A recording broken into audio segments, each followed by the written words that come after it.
அவரை தூக்கி சிம்மாசனத்துல உட்கார வைப்போம் நாங்க. இப்ப இந்த விஷயத்துல கட்சிக்காரங்க யாராவது அரசியல் பண்றாங்கன்னு நினைக்கிறீங்களா? இல்ல அரசியல் பண்ணாலும் நாங்க அரசியல் பண்ண இல்ல. எங்களுக்கு தேவை எங்க பணி நிரந்தரம் பண்ணா நாங்க நன்றியா கடைசி வரைக்கும் நினைப்போம்.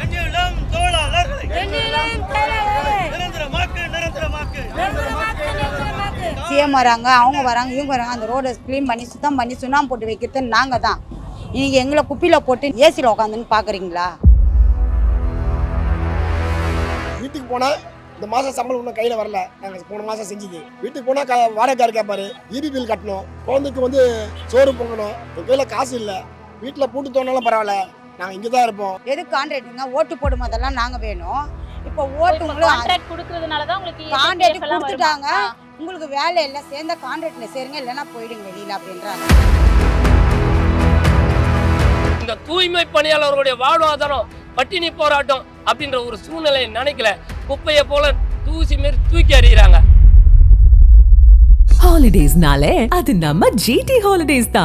GT Holidays, South India's #1 travel brand. You know you are special when you're with GT Holidays. ஜெயச்சந்திரனின் அடடா ஆடியோ ஆஃபர் 5 முதல் 70% வரை டிஸ்கவுண்ட். ஆயுர்வேதம் ஒரு பொக்கிஷம், நம் ஆயுள் நீட்டக்கும் அற்புதம். டாக்டர் ஸ்ரீவர்மாஸ். சென்னையினுடைய பரபரப்பான ஏரியாவா இருக்கக்கூடிய சென்ட்ரலுக்கு பக்கத்துல ரிப்பன் பில்டிங் வாசல்ல தான் நாம இப்ப நின்றுட்டு இருக்கோம். சென்னை மாநகராட்சி அலுவலகம் வாசல்ல கிட்டத்தட்ட ஆயிரக்கணக்கான தூய்மை பணியாளர்கள் போராட்டத்தில் ஈடுபட்டிருக்காங்க. கடந்த 6 நாட்களா நடக்கக்கூடிய இந்த போராட்டத்தினுடைய கோரிக்கை அப்படிங்கிறது பணி நிரந்தரம் மட்டும்தான். பொதுவாகவே போராட்டங்கள் அப்படின்னா பல்வேறு அம்ச கோரிக்கைகளை முன்னிறுத்தி அவங்க போராட்டம் நடத்திட்டு இருக்காங்க அப்படிங்கிறத நம்ம பார்த்துருக்கோம். ஆனா இவங்களுடைய போராட்டம் அப்படிங்கிறது ஒரே ஒரு கோரிக்கைக்காக. ஏன்னா சமீபத்துல தூய்மை பணியாளர்களுடைய வேலை, அதாவது மண்டலம் 5, 6, ஜோன் 5, ஜோன் 6ல இருக்கக்கூடிய தூய்மை பணியாளர்களை இவங்க தனியார் மயமாக்குறாங்க, கான்ட்ராக்ட் பேசிஸ்ல மாத்துறாங்க. அப்படிங்கிறத எதிர்த்து இவங்க தங்களுக்கான ஒரு பெர்மனன்ட் வேணும், பணி நிரந்தரம் வேணும் அப்படிங்கிற கோரிக்கையை வலியுறுத்தி இந்த போராட்டத்தில் ஈடுபட்டிருக்காங்க. இந்த ரிப்பன் பில்டிங்கை நம்ம பல்வேறு சூழல்களில் பார்த்துருப்போம், நிறைய வண்ண விளக்குகளோட பார்த்துருப்போம், நிறைய அலங்காரங்களோட பார்த்துருப்போம். ஆனால் இன்னைக்கு இந்த வாசல் நெடுகிலுமே ஆயிரக்கணக்கான தூய்மை பணியாளர்கள் இந்த ஒற்றை கோரிக்கையோட இங்க உட்கார்ந்துட்டு போராட்டத்தில் ஈடுபட்டிருக்காங்க. இன்னும் என்ன மாதிரியான விஷயங்களை இவங்க முதலமைச்சர்கிட்ட வலியுறுத்தி இந்த போராட்டத்தில் அமர்ந்திருக்காங்க அப்படிங்கிறத அவங்க கிட்டே நேரடியா போய் கேட்டு தெரிஞ்சுக்கலாம். அம்பேத்கர், பெரியார், காமராஜ் இவங்க வழியிலலாம் வரேன்னு இவங்க சொல்றாங்க. இவங்க வழிபடி நடக்கிறாங்களா? இவங்களாம் இருந்தால் இப்படியெல்லாம் நடக்குமா? அவங்களாம் என்ன வழி சொல்லி கொடுத்துட்டு போய்க்கிறாங்க. நாங்கள் படிக்காதவங்க, எங்களுக்கு தெரியாது. படித்து உங்களுக்கு தெரியுமா தெரியாதா? அப்போ எங்களை நீங்கள் கொஞ்சம் கூட கண்டுக்காத இப்படி இருக்கிறீங்களே. இவங்க வழி தான் நாங்கள் நடக்கிறோம், இவங்கள மாதிரி தான் நாங்கள் இருக்கிறோன்னு சொல்கிறீங்க, மாறுதட்டி பேசிக்கிறீங்க. ஒன்று கூட நடக்கலை. ஏழைங்க பாட்டுனா அப்படியே தான் இருக்கிறாங்க. ஒரு வார்த்தை அம்மா உங்களுக்கு பர்மனெண்ட் ஆர்டர் நாங்கள் தரோன்னு சொல்கிறதுக்கு எவ்வளோ நேரம் ஆகும்? எங்களெல்லாம் அழ வச்சு வேடிக்கை பார்க்குறீங்க. நீங்கள் எவ்வளோ தான் நீங்கள் கதறி அழுதாலும் நீங்கள் கொஞ்ச நேரத்தில் எல்லாம் கழிஞ்சு போயிடுவீங்க, ஓடிடுவீங்க. நீங்கள் கூட்டம்லாம் இருக்காது அப்படின்னு நினச்சிக்கு நீங்கள் பண்ணுறீங்க. சோறு தண்ணியே இல்லைன்னா கூட நாங்கள் எத்தனை நாள் வேணாலும் இங்கே தான் இருப்போம். எங்களுக்கு ஒரு தீர்மானம் கிடைக்காது, நாங்கள் போவே மாட்டோம். இந்த தூய்மை பணியாளர்களுடைய பிரச்சனை பெரிய பிரச்சனையாக இருக்குது. நாங்கள் எங்களுக்கு மாட மாளிகை கூட கோபுரம் கேட்கல. எங்களுடைய உழைப்பை கேட்ட ஊதியம் நாங்கள் 10 ஆண்டு காலம் 25 ஆண்டு காலம் கிட்டத்தட்ட வேலையை செஞ்சுக்கிறோம். இந்த கொரோனாலேயும் நாங்கள் தான் வேலை செஞ்சோம், இந்த வரத புயல்லையும் நாங்கள் தான் வேலை செஞ்சோம். யாரும் தனியார் வேலை செய்யலை. நாங்கள் தனியார் கூட விட்டு போயிட்டாங்க. வரதா புயல் அதுவுமா தனியார் எங்களால் முடியாதுன்னு ராம்கி நிறுவனம் விட்டு போனாங்க. ஆனால் எண்ணியும் தொழிலாளியாக நாங்கள் இறங்கி அந்த அளவுக்கு வேலை செஞ்சு எல்லாத்தையும் நிலைநிறுத்தணும். கொரோனாவில் எங்கள் உயிரை துச்சமான பணியை வச்சு வேலை செஞ்சோம். அப்போலாம் நாங்கள் தெய்வங்களாக நினச்சாங்க, இப்போ நாங்கள் குப்பைகளாக நினைக்கிறாங்களா? இந்த அரசாங்கம் என்ன முடிவில் இருக்குது? தனியார் மையம் 2700 கோடிக்கு 10 ஆண்டுகளுக்கு விற்க பார்க்குறாங்க. அப்போ 2700 கோடிக்கு இவங்க விற்க முடியும்னா எங்களுக்கு பணி நிறுத்தம் கொடுக்க முடியாதா? இந்த 5 மண்டலம் இருக்குது, இப்போ 2 5 6 மட்டும் விற்கிறாங்க 2700 கோடிக்கு. இந்த 2700 கோடிக்கு 2000 பேர் தானே. இந்த 2000 பேருக்கு ஒரு ஆளுக்கு 1 கோடிக்கா கணக்கு வரும்? புரியல. இந்த தூய்மை பணியாளர்களுடைய வாழ்வாதாரம் பட்டினி போராட்டம் அப்படின்ற ஒரு சூழ்நிலையை நினைக்கல. குப்பையை போல தூசி மாரி தூக்கி அறிகிறாங்க. நாங்கள் இவ்வளோ நாளாக பட்டினி போராட்டத்துலேயும் இந்த 6 நாள் இந்த ஊர் கொஞ்ச நேரம் உட்கார முடியல. இந்த சீட்டு இந்த வெயிலில் கீழே இருக்கிற மார்பிள் கல்லெல்லாம் அப்படியே கொதிக்குது. இது ஒரு தார்பா சீட்டு. எப்படி நைட்டும் பகலமாக இங்கே இருக்காங்க. எங்களுக்கு பாத்ரூம் வசதி இருக்கா, கழிப்பிட வசதி எதுவுமே இல்லை. ஆனாலும் எங்களுடைய பெண் தோழர்கள் நாங்கள் செத்தாலும் இங்கேருந்து நகர மாட்டோம். எங்களுடைய போராட்டம் வெளில வரைக்கும் ஓய மாட்டோம். வழக்கமான போராட்டம் 3 அம்ச கோரிக்கை 5 அம்ச கோரிக்கை இருக்கும். இது தூய்மை பணியாளருக்கு வாய்க்கரிசி போடக்கூடிய மாநகராட்சி. இந்த நிலையில இருந்தால் எங்களுடைய கோரிக்கை 2. 1, நாங்கள் நேஷ்னல் அர்பன் லைவ்லிஹுட் ஸ்கீமில் வேலை செய்கிறோம். தமிழில் தேசிய நகர்ப்புற வாழ்வாதார திட்டத்தில் வேலை செய்கிறோம். எங்களுக்கு அந்த அடிப்படையில் தான் நாங்கள் 18 வருஷம் 5 வருஷம் வேலை செஞ்சிட்டோம். அந்த அடிப்படையில் தான் எங்களுக்கு வேலை தரணும். நடுவில் வந்து இந்த அவுட் சோர்சிங் மூலிமா கான்ட்ராக்ட் மூலிமா வேலை நாங்கள் இல்லை, நாங்கள் அப்படி சேர மாட்டோம். நாங்கள் மாநகராட்சி மீது வழக்கு தொடுத்துருவோம் நீதிமன்றத்தில், பணிநிரந்தர வழக்கு. அந்த அடிப்படையில் எங்களுக்கு இந்த வேலை தான், இந்த ஸ்கீமில் தான் வேலை வேணும். 1ஆம் தேதியிலேருந்து பகலிரவா இந்த சுட்டரிக்கும் வெயிலில் 6வது நாளாக நீ போராடுறாங்க. இந்த மாநகராட்சி அலுவலகத்தை முற்றுகையிட்டு இந்த மாநகராட்சி அலுவலகத்தை குடியேறும் போராட்டமாக நடத்தும் போது வெயில் தாழ முடியாமல் இந்த வெயில் கொடுமையில் ஒரு 3 பெண்கள் மயக்கடிச்சு ஜிஹெச் ஹாஸ்பிட்டல் போயிருக்காங்க. வீட்டுக்கு போனால் இந்த மாதம் சம்பளம் இன்னும் கையில் வரல. நாங்கள் போன மாதம் செஞ்சது. வீட்டுக்கு போனால் வாடகைக்காரர் கேட்பார், இபி பில் கட்டணும், குழந்தைக்கு வந்து சோறு பொங்கணும், பிஸ்கட் வாங்கி தரணும். என் கையில் காசு இல்லை.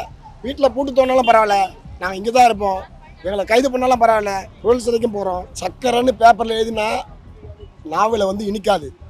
சமூக நீதி ஆட்சின்னு சொல்லிட்டு இந்த சமூக நீதி கடைக்கோடி மக்களாக இருக்கக்கூடிய இந்த மண்ணின் மைந்தர்கள், சென்னையினுடைய முகவரியாக இருக்கக்கூடிய ஆதி திராவிட மக்கள், அருந்ததி மக்கள், அனைத்து சாதி ஏழைகள், பெரும்பான்மை பெண்கள், இவங்களுக்கு வந்து இவங்க வந்து மறுக்கிறாங்கன்னா அவங்க வந்து செஞ்ச அவங்க கொண்டு வந்த அந்த அவுட் சோர்சிங்கில் குளறுபடைக்குது, சதி திட்டங்குது, கமிஷன் அடிக்க, கான்ட்ராக்ட் கொள்ளைய, கான்ட்ராக்டுடைய லாப வெறிக்காக, தனியார் முதலாளி கார்பரேட்டுடைய லாப வெறிக்காக இவங்க கூட்டு செய்தி நடத்துறாங்க. மேயர் பிரியா பேசும்போது என்ன சொல்றாங்க, திரும்பவும் வேலைக்கு போகணும் எல்லாரும் அப்படின்னு சொல்றாங்க. தனியார் மயம் விடப்பட்டதுனால இவங்களுடைய வேலைக்கு எந்த பாதிப்பும் இருக்காது அப்படின்ற மாதிரி சொல்லியிருக்காங்கல்ல, அது உண்மைதானா? அது உண்மை இல்லை, உண்மைக்கு புறம்பானது. இவங்க பர் டே 753 ரூபா சம்பளம் வராங்க, விடுமுறை இல்லை. 6 8 48 மணி நேரம் வேலை செஞ்சால் ஓட்டி தரணும், மிக நேர பணி தரதில்லை, பண்டிகை விடுமுறை இல்லை, தேசிய விடுமுறை இல்லை, இப்படி வேலை செய்கிறாங்க. இவங்களை வந்து கான்ட்ராக்ட் பேஸில் சேர்ந்துக்கும், ஐடி குரூப்லாம் கொடு, உங்களுக்கு வந்து 15,000 சம்பளம் தரேன் அப்படின்னு சொன்னால் எப்படி சேருவாங்க?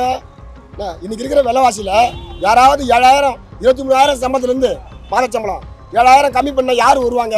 அப்போ இவங்க சொல்கிற அந்த அவுட் சோர்சிங்கு, அந்த அவுட் சோர்சிங்கில் வர கமிஷனுக்காக அவங்களுடைய கான்ட்ராக்ட் வர லாபத்துக்கும் அதிகாரிகளுக்கும் இந்த இருக்கிறாங்களா மந்திரியும் மேயரும் இவங்க வந்து கமிஷனை வாங்குவதற்காக சீக்கிரமாக இப்படி செஞ்சுதான் இன்னைக்கு வந்து சிக்கியிருக்காங்க. இன்னைக்கு தான் மேயர் பிரியா இந்த வார்த்தையாவது பேசியிருக்காங்க. இதோடு மட்டும் இல்லை, அவங்க என்ன பேசியிருக்காங்கன்னா, வேலைக்கு வாங்க, பணி நிரந்தரம், பணி வந்து கொடுக்கறதுக்கு தயார்னு சொல்கிற வார்த்தையை தமிழ்நாடு முழுவதும் உங்களை மாதிரி ஊடகங்கள், பத்திரிகைகள், போராட்டங்கள், பல்வேறு தரப்பு ஆதரவு வந்ததுக்கு அப்புறம் தான் இப்படியாவது வாய் திறந்துருக்காங்க. இன்னும் அது பொறுப்பாக திறக்கலை. அவங்க கோர்ட் ஆர்டர் என்னவோ அதை பற்றி அவங்க பேச தயாரில்லை மேயர் பிரியா. கோர்ட் ஆர்டர் என்ன கொடுத்துருக்குன்னா, போன 28ஆம் தேதி இந்த தூய்மை பணியாளர்களை அவுட் சோர்சிங் செய்வது நியாயமா இல்லையா நீ தீர்மானிக்கணும் கோர்ட்டு. 2வது பிரேக் இன் சர்வீஸ் என்ற அடிப்படையில் 2 நாள் ஊதியம் பிடித்தது சரியா தப்பா நீ தீர்மானிக்கணும். 3வது இவங்க 480 நாள் வேலை செஞ்சாச்சுன்னா பணி நிரந்தரம் பண்ணணும்னு 1981 சட்டம் சொல்லுது. அதை பற்றி என்ன சொல்கிற? இது 3 கோர்ட்டு இந்த அரசாங்கமே ஒப்புக்கொண்டு அனுப்பிச்சிருக்காங்க. இப்படி பண்ணதுக்கு அப்புறம் மேயர் பிரியா வந்து இவங்களை வேலைக்கு எடுக்காமல் ஒரு குறைந்தபட்சம் ஸ்டேட்டஸ்கோ கூட மெயின்டைன் பண்ணலை அவங்க. அப்படி இருக்கும் பொழுது கோர்ட்டு போன்ற விஷயம்லாம் மீறினதுனால இந்த கார்ப்பரேஷன் கமிஷன் மேலே நடவடிக்கை எடுக்க முடியும், 6 மாதம் ஜெயில் பண்ண முடியும். இதெல்லாம் நெருக்கடி வர்றதுனால பல்வேறு சமூக அமைப்புகள், அரசியல் கட்சிகள், தொழிற்சங்கங்கள் எல்லாம் போராடும் பொழுது, இது ஒரு ஊடக செய்தியாக மாறும் பொழுது, ஊரெல்லாம் குப்பை நாரும் பொழுது தான் இந்த நிலைக்கு அவங்க வந்திருக்கிறாங்க. இந்த கார்ப்பரேஷன் நிரந்தரம், குப்பையும் நிரந்தரம், இந்த ஊர் மக்களுடைய பாதுகாப்பும் நிரந்தரம். நான் மட்டும் என்ன கான்ட்ராக்ட்? இந்த நியாயமான கேள்வியில் தீர்வு காண்ற வரலாம் இந்த போராட்டம் நடக்கும். ஜெயிலில் அனுப்பிச்சா கூட, ஜெயிலில் கூட பட்னி போராட்டத்தை நடத்துவாங்க.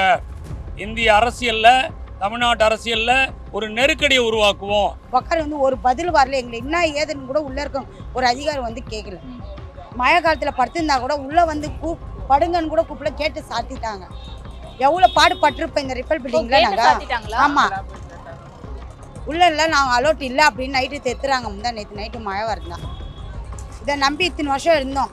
இதே இந்த கான்ட்ராக்ட் இப்போ கொடுத்த காரணம் அப்படியே எங்களுக்கு கொடுத்துருந்த எங்களுக்கு 5 லட்சம் 10 லட்சம் எங்களுக்கு பிஎஃப் இஎஸ்சி எல்லாம் வந்திருக்கோம்ல. இப்போ ஏன் கான்ட்ராக்ட் விடுறாங்க? எதுக்கு கான்ட்ராக்டுங்க? ஓட்டு போடும் போதெல்லாம் நாங்கள் வேணும். இப்போ ஓட்டுங்களும் கான்ட்ராக்ட் கொடுக்கறதுனால தான் உங்களுக்கு கான்ட்ராக்ட் கொடுத்துட்டாங்க. உங்களுக்கு வேலை இல்லை, சேர்ந்த கான்ட்ராக்ட்ல சேருங்க, இல்லைன்னா போயிடுங்க வெளியில அப்படின்றாங்க. அதுதான் கான்ட்ராக்ட்ல சேர்ந்ததுனால தான் உங்களுக்கு பிஎஃப் இஎஸ்ஐ எல்லாம் வருமா? ஆமா, அதுக்கு முன்னாடி கிடையாது. புதுசா போட்டுருக்காங்க அந்த ஆர்டர். இந்த வருஷம் இந்த மாதிரி ஃபர்ஸ்ட் சம்பளம் வந்து 6500 ரூபாய் எங்களுக்கு கூலி. எப்போ எந்த வருஷம் இது 10 வருஷம் முன்னாடி நடந்தது. சரி, படிப்படியா தான் இதே பாரதியனா தான் சம்பளம் கூட ஏற்றி எங்களுக்கு சேலரி வாங்கி கொடுத்தவரு. இப்போ 23000 சம்பளத்துக்கு இப்போ 16000 15000 சம்பளத்துக்கு நீங்க வாங்கன்றாங்க. இப்போ நீங்க 23000 சம்பளம். இப்போ 23000 சம்பளம். பிடித்தம்லாம் எதுவும் கிடையாது. எதுவுமே இல்லை. நாங்க செத்தா கூட அனாதை சாவுதான். 23000 23000 போனா கூலி, இல்லைன்னா கூலி இல்லை. ஒரு லீவ் இல்லை, நல்ல நாள் வந்தாலும் நாங்கள் வேலை செஞ்சுட்டு தான் போனோம். அப்படி இல்லைன்னா லீவ் போட்டுக்கோன்றாங்க. இப்போ கான்ட்ராக்ட் போகிறதால பிஎஃப் இருக்கான், போனஸ் இருக்கான். நான் உங்களுக்கு வேணும்னா உங்களுக்கு அட்வான்ஸ் இருக்குது. இது இத்தனை சொல்கிறீங்களா? அப்போ 10 வருஷம் முன்னாடி எங்களுக்கு சொல்லியிருந்தா இந்த கஷ்டம் இந்த இதுவெல்லாம் பிளாட் படத்தில் நாங்கள் இருந்திருப்போமா? சொல்லுங்கள். எங்கள் குழந்தை குட்டிங்களெல்லாம் விட்டு 6 நாளாக இருக்கும். 6 ஹவர் போய் குளிச்சுட்டு வந்து உக்காடுறோம். இதெல்லாம் எங்களுக்கு தேவைங்களா? எங்கே குளிக்கிறீங்க? வீட்டில் அவங்க சொந்தக்கார வீட்டில் போய் குளிச்சுட்டு வந்து உக்காந்துக்கிறோம். இதே ட்ரெஸ்ஸு துணியெல்லாம் எடுத்துன்னு வந்து பாத்ரூம் வசதிலாம் பாத்ரூம் மட்டும்தான் அலோட் பண்ணுறாங்க. அது மட்டும்தான் பாத்ரூம் மட்டும்தான் அலோட் பண்ணுறாங்க. முதல் நாள்ல இருந்தே அலோட் பண்ணுறாங்களா? முதல் நாள் உள்ள படுக்கிறதுக்கு உக்காரத்துக்கெல்லாம் இடம் இல்லை. சாப்பிட போனால் கூட தெத்தி விடுறாங்க. இவ்வளோ அராஜகம் பண்ணுது. உங்களை நம்பி தான் நாங்கள் ஓட்டு போட்டோம். எங்கள் வேலை எப்படி மழையிலையும் வெயிலையும் அப்படியே தான் இருக்கிறோம் மேடம். அப்படியே தான் இருக்குது. அந்த ஃபோட்டோலாம் இருக்குது எங்ககிட்ட. மழையில் நாங்கள் படுத்துனுக்கிறது கூட இருக்குது. அதிகாரிங்க எல்லாரும் வந்து பார்த்துட்டு தான் போகிறாங்க. கட்சிக்காரங்கெல்லாம் ஃபோட்டோ எடுத்து உள்ளே இருக்கவங்க ஒரு அதிகாரிங்க வந்து என்ன ஏது இந்த மக்களுக்கு என்ன பண்ணலான்னு கூட கேட்கணும். சாப்பாடு கூட யாருன்னா எங்களுக்கு கோசம் பார்த்து எங்களுக்கு சாப்பாடு சாம்பார் சாதம், தயிர் சாதம், பிரிஞ்சி இந்த மாதிரி இல்லை. யாருன்னா ரோட்டில் போகிறவங்க அவங்க டிஃபனு தண்ணிங்க எல்லாம் அவங்க கொடுத்துட்டு போகிறாங்க. அப்படி யாரும் எடுத்துன்னு வரலன்னா எங்கள் ஆளுக்கு கொஞ்சம் காசு போட்டு தண்ணி வாங்கி போட்டுக்கிறோம். இதெல்லாம் என்னது? இவங்களை நம்பி நாங்கள் வேலையில் இறங்குறதுக்கு இதுதான் எங்கள் நடுக்கு. எங்கள் பொழப்பின்னா அவர் எங்கள் பிள்ளைங்களுக்கு என்ன கதி? எப்போத்துலேருந்து கான்ட்ராக்ட்? எத்தனை கான்ட்ராக்டை நீங்கள் மாற்றி இந்த மாதிரி போடுவீங்க? இப்போ கான்ட்ராக்ட் டப்பா வண்டி அண்ணன் கூட தொடப்போம் எல்லாமே வருது. நாங்கள் வேலை செய்யும் போது டப்பா இல்லை, அண்ணன் கூட இல்லை, போரால குப்பை வாரி கொட்டின்னு இருக்கோம். அப்போல்லாம் இதெல்லாம் இறங்கல. இப்போ கான்ட்ராக்ட் வந்து இப்போ எல்லாமே இறங்குதா? எல்லாம் புதுசாக இறங்குதா? அப்போ அதுக்கு பணம் செலவு பண்ணுறேன். அந்த பணம் நான் எங்களுக்கு போடக்கூடாதா? எங்களுக்கு அந்த வேலை எங்களுக்கு தானே. அவங்க யாருக்கும் அந்த வேலை கொடுத்து எல்லாமே நீங்கள் புதுசாக வாங்கி கொடுக்கணும். நீங்கள் வேலை செய்யும்போது அதெல்லாம் இல்லை மேடம். அதெல்லாம் இல்லை. அண்ணன் கூட கேட்டா நீங்கப்பா காசு கொடுத்து வாங்கிக்கிங்க அப்படின்றாங்க கான்ட்ராக்ட். நாங்கள் இந்த 10 வருஷம் கஷ்டப்பட்டு எங்களை போய் 100 ரூபாய் 200 ரூபாய் அண்ணன் கூட நாங்கள் போய் வாங்கிட்டு வந்து போடணுமா? இப்போ எப்படிக்கா உங்களுக்கு கவர்மெண்ட்டில் பணம் வந்தது? நீங்கள் என்ன நினைக்கிறீங்க? 10 நாள் இருப்பாங்க, அதுக்கப்புறம் துண்டை காணும் துணியை காணும்னு ஓடிடுவாங்கன்னு நீங்கள் நினைக்கிறீங்க. நாங்கள் ஓட மாட்டோம். எங்களுக்கு பர்மனெண்ட் இல்லாத நாங்கள் போக மாட்டோம். நிரந்தர பணி இல்லாமல் நாங்கள் போக மாட்டோம், நவர மாட்டோம். எங்களுக்கு யாரும் கிடையாது. நீங்கள் பாவம் பார்த்து ஐயோ ஜனங்க இப்படி அவஸ்தைப்பட்டேன்ட்டு முதல்வர் நினைக்கணும். ஐயோ பாவம் அதுங்களுக்கு யார் இருக்கிறாங்க, நம்மளுக்கு ஓட்டு போட்டதை தவிர வச்சு வேற என்ன பாவம் மனுச்சுங்க அப்படின்னு நினச்சி எங்களுக்கு ஒரு கையெழுத்து போடணும். அவரு போடுவார். அந்த நம்பிக்கையில் நாங்கள் உக்காந்து இருக்கிறோம். கூட இருக்கிறவங்க மனசு இறங்க மாட்டாங்க அவர் கூட. ஆனால் முதல்வர் இன்னும் நல்லவர் தான். கூட இருக்கிறவங்க போய் சொல்ல மாட்டாங்க இவ்வளோ கஷ்டப்படுறாருன்னு. அதுதான் எனக்கு தாங்கலை, தெரியல என்னன்னு. அவர் காதுக்கு போய் எட்டுச்சா, அவர்கிட்ட போய் கஷ்டத்தை சொன்னாங்களான்னு கூட தெரியாது. அதிமுக வந்து உங்களை கான்ட்ராக்ட் எடுக்கும்போது நீங்கள் ஏன் கேட்கலன்னு சொல்லும் போது நான் சொல்கிறேன், அவங்கள வந்து நாங்கள் குறை சொல்லணும்னா நாங்கள் அவருக்கு ஓட்டு போடல. நாங்கள் கேட்குற வேண்டிய அதிகாரம் எங்களுக்கு இல்லை. இவருக்கு நாங்கள் ஓட்டு போட்டோம். இவரை ஓட்டு போட்டு நாங்கள் உட்கார வச்சுக்கிறோம். நிரந்தர பணி இவர் செய்கிறேன்னு சொன்னார். அதை நம்பி தான் நாங்கள் இருக்கிறோம். அவங்க செய்யலையே, நாங்கள் மட்டும் செய்யலைன்னு கேட்குறீங்களேன்றப்போ அவங்க ஆட்சியில் எங்களை இப்படியெல்லாம் நாங்கள் நோண்டல. அவங்க செஞ்சதெல்லாம் வந்து மப்சல் சைடு, கான்ட்ராக்ட் விட்டுதெல்லாம் மப்சல் சைடு. நான் இங்கே சிங்கார சென்னையில் நீங்கள் ஏன் கையை வச்சிட்டீங்க? இங்கே தானே நிறைய பேர் வாழ்வாதாரமே இருக்குது. நாங்களாம் எங்கே போவோம் சொல்லு? எங்கேருந்தே இந்திக்காரனுங்க எல்லாம் பேகை மாட்டின்னு வந்து இங்கே பொழிக்கிறாங்க. இந்திக்காரனுங்க இங்கே எடுத்துன்னு வந்து பொழிக்கிறாங்களோ, நாங்கள் எங்கே போய் பொழிக்கிறது? எங்களுக்கு இதுதான் வாழ்வாதாரம். எங்களுக்கு நாங்கள் கேட்குறதெல்லாம் நிரந்தர பணி, 15 வருஷம் உழைப்பு. ஏன்னா அந்த கஷ்டம் அவருக்கு தெரியும். 5 வருஷம் ஆட்சியில் உட்காந்து இறங்குனாலே அவர் மனசு எப்படி இருக்கும் சொல்லு. நாங்கள் 15 வருஷம் வேலை செய்தோங்க. நாங்கள் போயிட்டா இந்த வேலை இல்லாத நாங்கள் போயிட்டா எங்கே போவோம் சொல்லு. உங்களுக்கு படித்தவங்க நீங்கள் ஆட்சியில் உட்காந்துக்கிறீங்க பரவாயில்ல, படிக்காதவங்க நாங்கள் அந்த அளவுக்கெல்லாம் ஆசைப்படல. எங்களுக்கு தேவை இந்த வேலை. இந்த வேலையை நிரந்தரம் பண்ணி கொடுத்துட்டா நாங்கள் உங்களை கையெடுத்து கும்பிடுவோம். எங்கள் தலைமுறை எங்கள் குடும்பமாக தான் உங்களை வாழ்த்தோம். எங்கள் எல்லாரும் ஓட்டம் உங்களுக்கு தான், அதில் மாற்றமே கிடையாது. அடுத்த சிஎம்ஏ நீங்கள் தான். யார் வந்து எங்களுக்கு கொடுக்குறாங்கன்னு நாங்கள் போகல. அவங்க சோறு கொடுக்குறாங்க, இவங்க போடுறாங்க, அதுக்கெல்லாம் நாங்கள் போகல. எங்களுக்கு வேலை கொடுத்தா நாங்கள் பார்த்துப்போம். எங்கள் பிள்ளைங்கள நாங்களாம் பார்த்துக்கணும், காப்பாற்றிக்கணும், நாங்கள் இருப்போம். இது சட்டப்படியாக நீங்கள் நடவடிக்கை எடுத்து என் வேலை எங்களுக்கு நிறுத்தம் பண்ணி கொடுத்தாலே போதும் ஐயா. எங்கள் வீட்டில் ஓட்டு 100 ஓட்டுனா உங்களுக்கு தான் நாங்கள் போடுவோம். அவ்வளோ ஜனம் எங்கள் வீட்டில் இருக்காங்க, தலைமுறையாக இருக்கிறாங்க. இந்த 100 ஓட்டு உங்களுக்கு வேணும்னா நீங்கள் எங்கே வேலை நிரந்தரம் பண்ணுங்க. என்னடா இவ்வளோ ஜனங்க இப்படி இருக்காங்களா, சாப்பிட்டாங்களா இல்லையா, வெயிலையோ மயில உட்காந்துருக்குறாங்க, இவ்வளோ கல் மனுஷன் நீங்கள் உட்காந்துருக்கு பார்க்குறீங்களா டிவியில், கொஞ்சம் கூட உங்களுக்கு இறக்கம் இல்லைங்களா? பார்த்தா உங்களுக்கு பாவமாக இல்லைங்களா? சிஎம் வராங்க, அவங்க வராங்க, இவங்க வராங்க, அந்த ரோடை க்ளீன் பண்ணி சுத்தம் பண்ணி சுண்ணாம்பு போட்டு வைக்கிறது நாங்கள் தான். நீங்கள் எங்களை குப்பியில் போட்டு நீங்கள் ஏசியில் உட்காந்துன்னு பார்க்குறீங்களா? இதெல்லாம் பாவமாக இல்லை உங்களுக்கு? கண்ணீரெல்லாம் உங்களுக்கெல்லாம் என்ன ஆகும்? இதுக்கெல்லாம் எங்களுக்கு கரெக்டான தீர்ப்பு வரணும், கரெக்டான எங்களுக்கு பதில் வந்து ஆகணும். இதால் எத்தனை பேர் உயிர் போவோமோ இந்த கடவுளுக்கு தான் தெரியணும். நாங்கள் சொல்லிக்க முடியாமல் இருக்கோம். இதெல்லாம் அழுதுட்டோம். நாங்கள் 1ஆம் தேதியிலேருந்து அழுது உட்காந்துக்கணும். நாங்கள் இத்தனை நாள் 6 நாளாவது நாங்கள் இன்னோட நாங்கள் வந்துக்கிற எல்லாமே பெண்கள் தான். நிறைய பேர் குழந்தைங்கள விட்டு வந்துக்கிறோம். இது வரைக்கும் நாங்கள் போய் யாரும் வீடை எட்டி பார்க்கல. எங்கள் குழந்தைங்க போகிற நிலைமை இப்படி. குழந்தைங்கள போய் சமைக்கிற வேலையும் இல்லை, எந்த வேலையும் நாங்கள் பார்க்குறது கிடையாது. இங்கே நாங்கள் உட்காந்துருக்கோம்ல, நீங்கள் கேட்குறவங்க பெண்மணி தான். எங்களுக்கு இந்த மாத விடா வரோம்ல, அது தெரியும்ல எல்லாருக்கும். அந்தமாரி டைமில் நாங்கள் எப்படி இங்கே உட்கார முடியும்? எங்களுக்கு இன்னும் ஒரு பாதுகாப்பு இருக்குது இந்த இடத்துல. இது வரைக்கும் யாருமே ஒரு முயற்சி எடுக்கலை. எல்லாரும் வராங்க, கேட்குறாங்க, கொள்கிறாங்க, தவிர என்னமே எங்களுக்கு தீர்வு கிடைக்கலன்னா எப்படி? அப்படியேப்பட்ட கொரோனாவில் எல்லாருக்கும் லாக்டவுன் கொடுத்தாங்க, எல்லாருக்கும் லீவ் விட்டாங்க. எங்களுக்கு துப்புரவு பணியாளர் இது வரைக்கும் நாங்கள் லீவ் எடுத்துருக்கோமா? நேமேரி புயல் காற்று வந்தாலும் சரி, பஸ்ஸு ஓடினாலும் சரி, ஓடலனாலும் சரி, எங்கள் வேலைக்கு நாங்கள் வரணுன்றீங்க. எங்களையே நிரந்தர பணி பண்ணாத இருக்காங்க. அதுக்கே இன்னும் தீர்வு எடுக்காதுக்கிறீங்க. எது ஒன்றுனாலும் ஒரே நாளில் தீர்வு கிடைக்கிறது. இந்த இதுக்கு மட்டும் என் தீர்வு கிடைக்கல எங்களுக்கு. முதலமைச்சர் காதில் இன்னும் எப்போ போவோம்? இன்னும் வீட்டில் எங்கள் பிள்ளைங்க செத்துட்ட பிறகு நாங்கள் இங்கே செத்த பிறகு தான் போவோமா? கார் ரேஸ் விட்டாங்கல்ல, அங்கே நைட்டு பார்க்கணுமா, நாங்கள் கஷ்டப்பட்டோம். நாங்கள் அந்த இடத்துல பைக் ரேஸு, கார் ரேஸு, வீடே மறந்துட்டோம். நாங்கள் அங்கே தான் ஃபுல்லாக நாங்கள் வேலை பார்த்தது. குழந்தை குட்டி புருஷன் எல்லாமே மறந்துட்டு வேலை பார்த்தோம். எலெக்ஷன் டைம்னா நாங்கள் எல்லாம் கண்ணுக்கு தெரிகிறோம். எங்கள் கூட சரிசமமாக உட்காந்து சாப்பிட்டாரு. துப்புரவு பணியாளர் கூட தீபாவளி பரிசு கூப்பிட்டு கொடுப்பாங்க, பொங்கல் பரிசு கூப்பிட்டு கொடுப்பாங்க. அப்போல்லாம் எங்கள் கூட இவக்கெல்லாம் இருந்தவர். இப்போயே எங்களை வந்து பார்க்கல. இந்த 5-6 நாளாக எதுக்கு எங்களை பார்க்கல? எங்கள் கோரிக்கை அதான். எதிர்கட்சி வந்து எங்களை பார்த்து ஆறுதல் சொல்கிறாங்க எல்லாருமே. இவர் ஏன் வரல? இப்போ இந்த விஷயத்துல கட்சிக்காரங்க யாராவது அரசியல் பண்றாங்கன்னு நினைக்கிறீங்களா? அரசியல் பண்ணாலும் நாங்கள் அரசியல் பண்ண இல்லை. எங்களுக்கு தேவை எங்கள் பணி நிரந்தரம் பண்ணால் நாங்கள் நன்றியை கடைசி வரைக்கும் நினைப்போம்.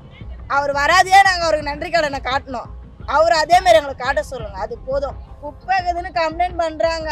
எங்கள் ஏரியா நாத்தடிக்குது, குப்பை இல்ல மாட்டேன்றாங்க, எங்களுக்கு தொத்து நோய் வந்துடும்னு. இப்போ எங்களை அல்றதோட கேவலமாக வச்சுட்டு யாருமே கேட்கலன்னா எப்படி? அப்போ குப்பையோட கேவலமாக கெட்டு போயிட்டோமா நாங்கள்? எங்களுக்கு எவ்வளோ கஷ்டம் இருக்கும். இந்த 6 நாள் நாங்கள் உட்கார்றது எங்களால் வெளியே சொல்ல முடியல. அவ்வளோ கஷ்டப்படுறோம் நாங்கள். எங்கள் கோவம் ஆதம் எங்களுக்கு என்ன பண்ணுறதுன்னே தெரியல. இதுவாக ஒரு நடவடிக்கை எடுக்கலன்னா எத்தனை குடும்பத்தை அவர் பணமாக்குவாருன்னு தெரில. இது அவர் 2000 பெண்மணி தானே உட்காந்துட்டு ஏந்து போயிடுவாங்கன்னு நினைக்கிறாரான்னு தெரியல. எங்களுக்கு இதுதான் மெயின். எங்கள் பிள்ளைங்க எல்லாமே பண்ண முடியாது. 2 நாள் இருப்பாங்க, 3 நாள் இருப்பாங்க, அதோட போயிடுவாங்க அப்படின்னாங்க. ஆனால் நாங்கள் எந்த தீர்வு கிடைக்காது. இந்த இடத்த விட்டு போகிறோம். 1 மாதம் ஆனால் நாங்கள் இது பண்ணி தான் போகிறோம். அவங்க வீட்டில் இருக்கிற லேடிஸை கேட்க சொல்லுங்கள், மாதவிடாய் டைமில் அவங்களுக்கு எவ்வளோ கஷ்டம் இருக்குன்னு கேட்டுட்டு அவர் எங்களுக்கு தீர்வு கொடுக்க சொல்லுங்கள். விசாரிக்க சொல்லுங்க அவரை. இதுக்கு மேலே நாங்கள் பேச ஒன்றுமே கிடையாது. எங்கள் உடம்புலேயே தெம்பு இல்லை, எங்கள் மனசுலேயே தெம்பு இல்லை. ஏன்னா இந்த வேலை போய் எங்களை 6 நாள் உட்கார வச்சிருவோம். எங்கள் வீட்டில் இருக்கிறவங்களே எங்களை மதிக்க மாட்டேன். எங்களுக்கு வெளியே வரல வார்த்தை. நாங்கள் அனாதையாக உட்காந்துருவோமோ, இவ்வளோ கஷ்டப்பட்டு நாங்கள் அனாதையாக நின்றுவோமோன்னு பயங்குது. வாழ்க்கை போகும்போது நாங்கள் பயப்பில்லை. எங்கள் வேலை இருக்குது, நாங்கள் ஆம்பளை மாரி சம்பாதிக்கிறோம், நாங்கள் பார்த்துப்போம். நினைனி இந்த வேலை இல்லாதப்போ எங்களால் வெளியே சொல்ல முடியல. எங்கள் நிலைமை இப்படியே போயிடுமோன்னு தயவு செஞ்சு சீக்கிரம் நடவடிக்கை எடுக்க சொல்லுவோம். அவருக்கு நன்றி, கோடான கோடி நன்றி சொல்லுவோம். தெருவில் வந்து கேள்வி கேட்கறேன்னாப்பா குப்பை அடிக்கிறேன் பார்த்து நான் வீட்டுக்கு போகிறேன்னாப்பா ஆகலாம். எங்களுக்கு தெரியல, எங்களை வேலை விட்டு தூக்கிட்டாங்க. நாய் செத்து போகுது, பூனை செத்து போகுது, எலி செத்து போகுது. வாங்க நீங்கள் வாங்க மக்களை, நீங்கள் தான் சொல்லணும் எல்லாமே. நாங்களே எவ்வளோ போராடிப்பட்டோம், கெஞ்சி பார்த்தோம், எங்களுக்கு எனர்ஜி பூரா சொல்லி பார்த்தோம். எல்லா டீமும் வருது. நான் பக்கா டீமுக்கு தெரியுமா, கலைஞர் தான் எங்களுக்கு பேரே வச்சார். அப்போ அந்த கலைஞர் தான் பேர் வச்சார் பக்கா டிஎம்கே. ஆனால் என்ன பாரு எங்கள் நிலமை பாரு, கரைமேல் பெருக்கு விட்டா கண்ணீர் இருக்கிற மாரி கிடையாது. ஒரு நாள் போவார், ஒரு நாள் வருவார், ஒரு நாளும் துயரம். கொடுத்ததெல்லாம் கொடுத்தா அவர் யாருக்காக கொடுத்தார்? காட்டுங்க இதை தான் கொடுத்தார். இதுவும் கொடுத்துட்டாரு. ஏம்மா நான் அரசியல் பேசல. இல்ல எதனால அப்படியாச்சு கை? அது குப்பை வரும்போது தண்ணி நிறுத்தி ஆசி ஊற்றிட்டேம்மா. அப்படின்னு வேலை செஞ்சேன். என்னமோ மயக்கச்சு ஊன்ட்டேன் நான். அப்போ கூட விடு வேலை போறதுல. Holidays-nale adu namma GT Holidays da. GT Holidays, South India's #1 travel brand. You know you are special when you're with GT Holidays. ஜெயச்சந்திரனின் அடடா ஆடியோ ஆஃபர் 5 முதல் 70% வரை டிஸ்கவுண்ட். ஆயுர்வேதம் ஒரு பொக்கிஷம், நம் ஆயுள் நீட்டக்கும் அற்புதம். டாக்டர் ஸ்ரீவர்மாஸ்.